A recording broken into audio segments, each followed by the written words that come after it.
Hello everyone, welcome to my channel. My name is Ari, and today we're going to have some more stories about our toxic life. But before we start, it would be so much appreciated if you would subscribe to my channel, like the video, if you enjoy it, and maybe leave a comment down below. These simple clicks would mean a lot to the future of this channel and really reward the effort that I put in every day. And now without further ado, let's go. Today's first story. In this story, Opie recounts a challenging experience. While staying on a farmer's property in exchange for work, he discovers his wife showering with the farmer without prior notice. Uncomfortable with the situation, he decides to leave, giving his wife an ultimatum. 2 years later, the wife contacts him in dire straits after the farmer has a heart attack. Despite initial resentment, he refuses to help, and the wife later faces legal trouble for financial misconduct. He moves on, finding stability and happiness in a new life, including a remarriage. Now let's get into the story. I, 33, came home from work one day, extra filthy. Usually, I managed to stay pretty clean, even though I worked on a farm. My wife, 30, and I were sort of hippies, living from place to place and depending on the generosity of strangers. We loved life and would work hard at whatever opportunity we found together. You'd be surprised at how generous and kind some people will be to others. The media likes to label everyone terrible. And even though my story kind of does make my wife seem like a terrible person, that's not what I want to focus on. We both volunteered to work hard on this guy's farm in exchange for a place to stay and warm meals. The hard work was easy when it came to riding the horses.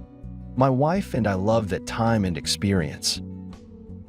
Scooping the droppings was a little less desirable, but all worth it. Feeding the animals was great fun anyway. That day I fell into a mud by the pigs. I came in a little early to shower and didn't see the farmer or my wife anywhere. That was pretty normal because he would work in his office or be outside somewhere fixing something. I heard the shower running, so I assumed my wife was in it. I saw her silhouette when I walked in. I got naked, prepared to freak her out by giving her a muddy hug, but then I saw a second silhouette. I whipped open the shower curtain to find her standing in the steaming shower with the farmer. I screamed and asked what was happening. She said she didn't think it was too big a deal for him to ask her to shower with him. I was stunned. Yes, we were staying with this guy, and yes, we were free thinkers, but she didn't ask me or tell me about it, and it felt like there was something more going on. The farmer apologized to me and said if I wasn't cool with it, it wouldn't happen again. I said it was strange, and since I wasn't told about it, I felt weird. When my wife and I were alone, I told her I wanted to leave. She said she didn't think we needed to and really liked the setup we had there. Of course, she did. I felt like I was fuming when I asked her if he ever asked her for intimacy. She said he hinted towards it in the shower, but she wouldn't do it unless I was involved. She probably didn't realize how much this bothered me. I told her I couldn't stand the thought of sharing her even if I was there. She looked disappointed, and that killed me. I asked her if she was really looking forward to sleeping with another person, and she said she wasn't sure about other people, but she liked the idea of doing it with the farmer since he was helping us out. I told her I had to leave, and if she didn't want to come with me, I'd consider our relationship over. She thought about it for a minute, then offered me some time away to fight myself with the possibility of me returning to her and the farmer whenever I was ready. This was disgusting and painful. I left without another word to or from either of them. Fast forward 2 years. My ex randomly contacted me. I couldn't believe it, and I hesitated to read her message. It said that she was still living on the same farm, but 5 months ago, the farmer had a heart attack. He was in the hospital in critical condition, and she hadn't been able to keep up with all the farm work, hospital bills, and business expenses. Her name wasn't on anything, so she couldn't legally access his funds or do anything without him.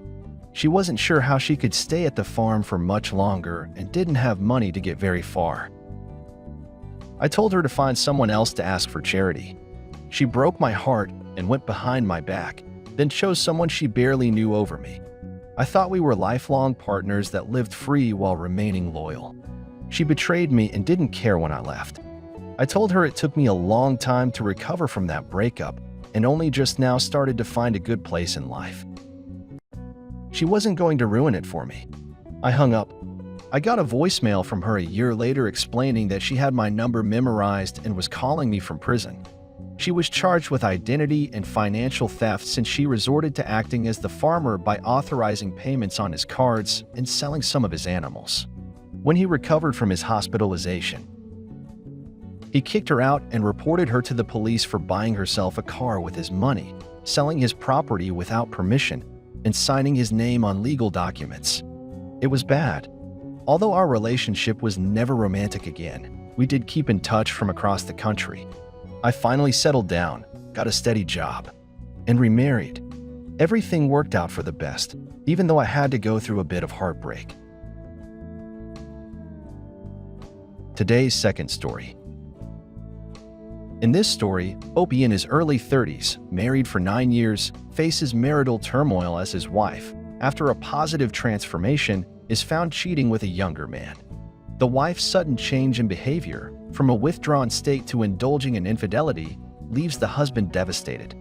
Confronting the situation, he discovers the affair, confronts the lover, and eventually decides on a divorce. Now let's get into the story. I 32 wasn't good enough for my wife 36. I still don't know why, and it still bothers me today. We were married for 9 years when my wife went from a happy, outgoing, communicative woman to a completely shut down and gloomy individual. She mentioned that she was having trouble finding purpose in life. She really enjoyed fitness and working out, so she did work at a gym as a trainer for a while, but suddenly quit after one of her students insulted her and said she didn't know what was good for them. She didn't want to work for a large corporation and couldn't find any shops to work at. Before I knew it, she stopped taking care of herself. She didn't want to exercise and started overindulging in edible treats she would normally limit herself with. But then just as quickly as it happened, it started to reverse. My wife didn't tell me anything different other than she was starting to feel better. I thought that was great and asked her what caused her mind to change. At first, she said she didn't know, but then she said she started to realize that animals live their life even without knowing their purpose, so she could do the same. That seemed fine to me. Around the same time, she adopted 2 cats. She started exercising again to take off the 10 pounds she gained, and she started doing her hair and makeup each day. Even though she wasn't going anywhere that I knew of, I made sure to compliment her and offer her encouragement. I brought home cat toys and treats along with flowers for her. I did everything I could to support her and be her husband. It wasn't enough. One night, I brought work papers home to work on, and the next day I forgot to bring them back to the office. So I returned home, 3 hours after I went to work. There was an awfully nice car parked in her driveway. My heart started racing instantly. I didn't recognize it, so I knew someone was visiting my wife. I parked behind this mystery car to block them in and ran into the garage. I closed the sliding garage door to slow down anyone trying to escape. I really was thinking about the worst-case scenario.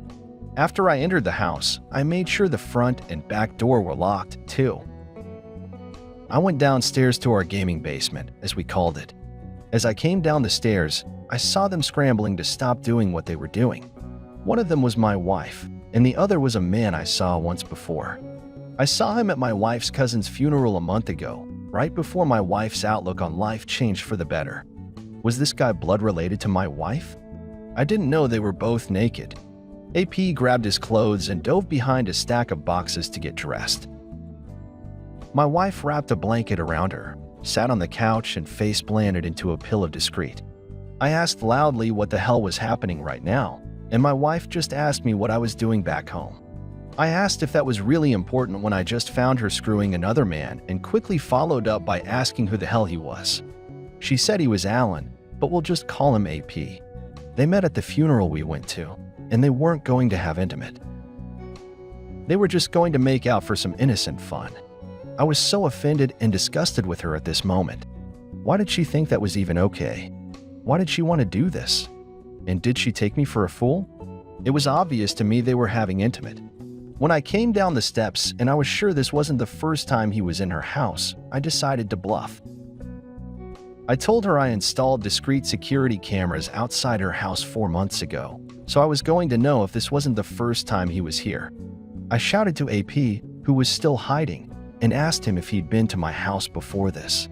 He was extremely nervous when he replied, telling me he didn't want any trouble and would prefer to stay out of it. I screamed that he was involved with my wife, so apparently he couldn't stay out of it. I asked him again if he was in my house before, and he said he would tell me whatever I wanted to know if I came with him outside to his car. My wife screamed for him not to tell him anything, which was the first admission that she wasn't telling me the truth. I looked at her with fury in my eyes. I couldn't help it. I'm so glad I didn't completely snap and go crazy or anything. I agreed to AP's terms and went with him outside. He couldn't have been older than 24, so he was at least 12 years younger than my wife. On the way out, I locked my wife in the basement. I had to shut the door really quickly because of how close she was to following us and protesting. I didn't want her to interrupt us at all. When we got outside, AP was very discouraged to see that his car was blocked in.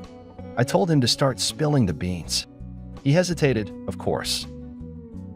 He probably didn't want me to savagely attack him, but he was outside now and could see his car, which gave him renewed hope that I would let him leave.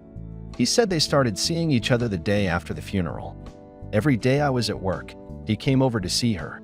He said at first it didn't go beyond just being friends and playing video games, but then my wife started coming on to him.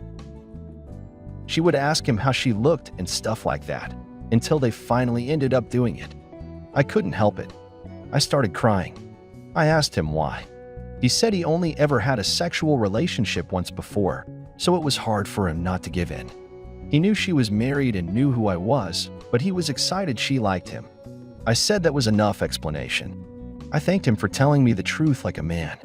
I moved my car so he could leave. Before he left, though, I told him never to speak to this woman again, even if she said we were divorced. I told him she wasn't good for anybody and he could find a better woman than her. He agreed. Just after he left, my wife's sister pulled up like she was responding to a fire. She tried to get out of the car before it was in the park and had to shove it into the park with her leg hanging out. She jumped out and started screaming at me that I locked her sister in the basement. I told her yes, I did because I had to talk to her lover without her screaming at us. She stopped dead in her tracks and asked lover? To which I replied yes, she had a lover in her house while I was at work.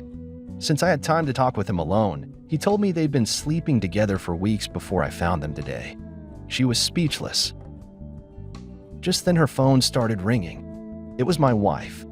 She asked me if we could go get her, and I said yes. We went in, unlocked it, and she barged in looking like a wild animal. When she stopped screaming, she realized her sister was much calmer than she expected. Her sister asked her if she was cheating on me, and my wife just rolled her eyes and asked if we were serious. Her sister told her to stop playing dumb and be honest because it is not okay for her to be cheating on me. My wife was speechless and annoyed. She finally said they didn't have intimate. I let her know that AP told me everything before he left. She just stood there looking like an idiot with her mouth hanging open. I told her I saw him on top of her doing the motion and I didn't need her admission. I just wanted a divorce. She did a double take and asked me why, like she didn't already know. Her sister went upstairs to start packing her stuff. My wife's face was pale and her makeup was smeared. By the time her sister persuaded her to get in her car and stay at her house for a while, she could not believe her life was changing and she was caught. I could tell she never really considered the possibility or consequences of me catching her in the act. It's a shame. If she put any thought into her actions, she might have realized she wasn't ready to move or divorce me. Why wasn't my support and presence enough in her life? I showered her with love, but she only thrived with the attention of another man. I told her these things when she wouldn't stop calling me. She said she couldn't live without me and she didn't think hanging out with this guy would lead to having intimate. I told her I didn't believe a word she said because she had a man over at her house while I was at work. I added that her behavior switched so quickly once she met this guy, so I knew she was sleeping with him and relishing the attention. Her sister caught her having intimate with a completely different guy in her own bed. That was obviously insulting and upsetting enough that she kicked out my wife. By this time, our divorce was final and I got to keep my house. 9 years ago, I had my wife sign a prenup in my favor, and since I was paying for the house and she didn't think we were going to get divorced, she signed it. I don't know where my ex is now. I haven't heard anything about her, and I'm extremely glad we never had children. I've since started dating a new woman, and we've been together for 1 year. I'm taking it slow and only have my girlfriend sleepovers for short lengths of time. To be ready for a new marriage means you're perfectly capable of standing on your own 2 feet and don't depend on another person to function. I know that sounds odd because it's joining together in marriage, but that's the best way to ensure your marriage will be successful.